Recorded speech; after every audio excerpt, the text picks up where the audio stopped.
PM RUSA के structure में तब्दीली लाई गई। मैं दो चार पॉइंट जो पीएम रूसा का जो ये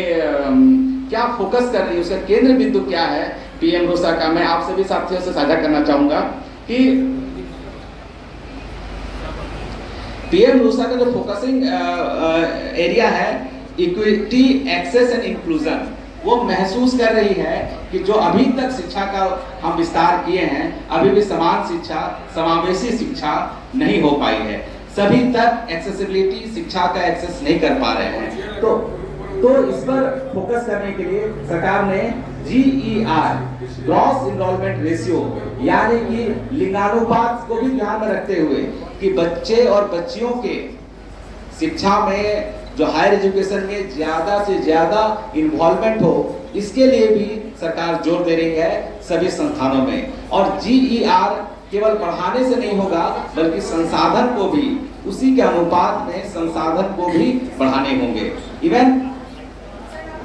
कॉलेजेस और विश्वविद्यालय की स्थापना का कंसेप्ट आप देख रहे हैं कि लगातार केवल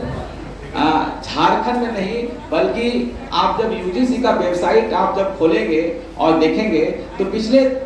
2-4-5 साल का डेटा यदि आप महसूस करेंगे तो प्राइवेट विश्वविद्यालयों की, निजी विश्वविद्यालयों की बाढ़ सी आ गई है, यानी बहुत सारे खुलने लगे हैं। इसका एक ये कंसेप्ट पीएम रूसा का है कि ज्यादा से ज्यादा क्षेत्रों तक, जो हमारा मार्जिनल एरिया है, वहां तक शिक्षा पहुंचे। तो यदि सरकारी विश्वविद्यालय की स्थापना नहीं हो पा रही है तो निजी विश्वविद्यालय को भी प्रमोट करते हुए उस शिक्षा के प्रसार को किया जाए, इक्विटी और इंक्लूजन शिक्षा को लाया जाए। उसके बाद हम लोग देखते हैं developing quality teaching and learning process.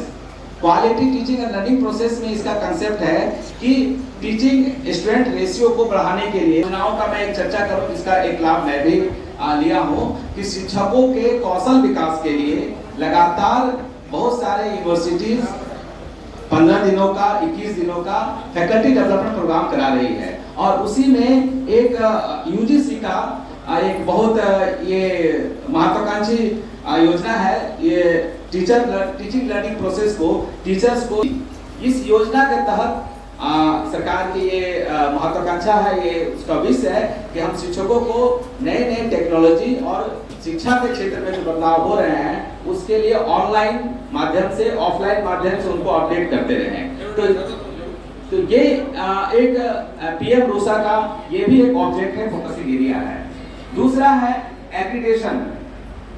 विश्वविद्यालय और महाविद्यालयों में जो उनका एक्रीडिटेशन होना है, उसकी गति बहुत धीमी थी।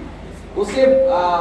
थोड़ा जोर देने के लिए पीएम रूसा या रूसा ने ये जोड़ दिया है कि जिन महाविद्यालय और विश्वविद्यालय, अभी भले लेटेस्ट कुछ आया कि ग्रेडिंग होना है नहीं होना है, मैं उस पर चर्चा नहीं कर रहा हूँ, अखबार में भी आया है कि अब ग्रेडिंग का पैटर्न क्या होगा, लेकिन सरकार की ये UGC या उच्च शिक्षा संस्थानों का ये स्कीम है कि जिन महाविद्यालय और विश्वविद्यालयों में NAAC की एक्रेडिटेशन हो रहेगी या उनका एक्रेडिटेशन ग्रेडिंग हुआ रहेगा, वहां पर उनको वित्त पोषण ज्यादा किया जाएगा, उनको ज्यादा फोकस किया जाएगा, ताकि वो अपने क्वालिटी और क्वांटिटी जो भी पैरामीटर्स है उसको एनहांस करते थे। एक पीएम रूसा का जो फोकस एरिया है ICT, और हम लोग पिछले 2-3 साल से ICT के महत्व को हम लोग देख रहे हैं कोरोना के बाद। और NEP में भी जब हमारे शिक्षक बंधु उसको देखे हैं, पढ़े हैं, जानेंगे, तो NEP में भी ऑनलाइन और ICT टूल्स के माध्यम से एजुकेशन के विस्तार पर ज्यादा फोकस किया जा रहा है। हम लोग देख भी रहे हैं कि हमारे पहले ही सेमेस्टर 1 में डिजिटल इंडिया जैसे पेपर हैं, हमारे दूसरे सेमेस्टर में आपके और भी कई सारे ऐसे पेपर इंट्रोड्यूस किए गए हैं स्किल एनहांसमेंट कोर्स में, SEC में, जहां पर बच्चों को ICT का ज्यादा से ज्यादा फोकस करने के लिए उनके माध्यम से बच्चे पढ़ाई करें, शिक्षक भी पढ़ाई करें महाविद्यालय में। ये है। एक और है ICT का एक और इम्पोर्टेंट दिया गया है कि ODL, open distance learning. PM RUSA का ये भी एक ऑब्जेक्टिव रहा है कि जब हम संसाधन फिजिकल मोड में महाविद्यालय और विश्वविद्यालय की स्थापना नहीं कर पा रहे हैं या उसमें कोई बाधा आ रही है, उसके माध्यम से हम ग्रॉस इनरोलमेंट या एजुकेशन के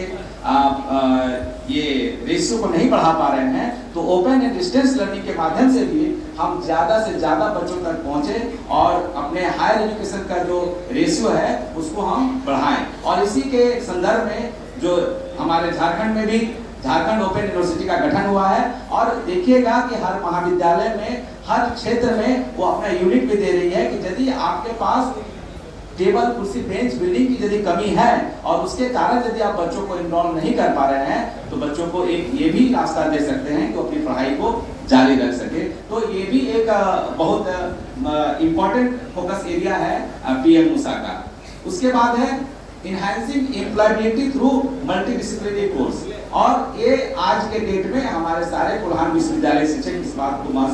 महसूस कर रहे हैं कि जब हम लोग को सिलेबस बनाना पड़ रहा है तब हम लोग के पास अपने कोर पेपर के लिए जगह कम रखने हैं, और आपको सेमेस्टर 3-4 तक आपको ऐसे पेपर इंट्रोड्यूस करने हैं जो मल्टीडिसिप्लिनरी कोर्स हो, सारे तरह के विद्यार्थी इसको पढ़े। तो ये पूरा का पूरा योजना जो है, ताकि आप ये देख सकते हैं कि एनईपी 2020 में बच्चा 1 साल में भी, 2 साल में भी, 3 साल में भी पढ़ाई को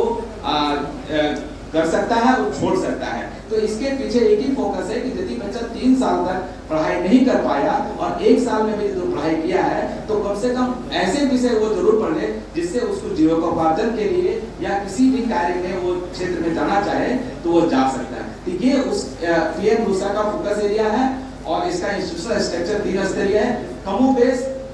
रूसा का जो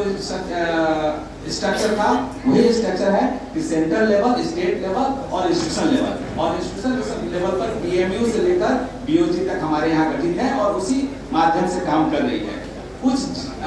ज्यादा चेंजेस नहीं है, लेकिन फोकस एरिया को आज के समय के हिसाब से, वर्तमान जरूरत के हिसाब से बनाया गया है। और अब शायद समय हो भी गया होगा इस पर, क्योंकि आज प्रधानमंत्री अपना विचार रखेंगे, और मैं प्राचार्य महोदय से भी आग्रह करूंगा कि आने वाले समय में इस पर वर्कशॉप भी महाविद्यालय जारी कर सकता है, आईक्यूएसी इस पर फोकस कर सकता है, क्योंकि जब कोई नई चीजें इंट्रोड्यूस होती है तो उस पर डेलीब्रेशन की आवश्यकता पड़ती है। आप सभी का बहुत बहुत धन्यवाद। बहुत बहुत धन्यवाद।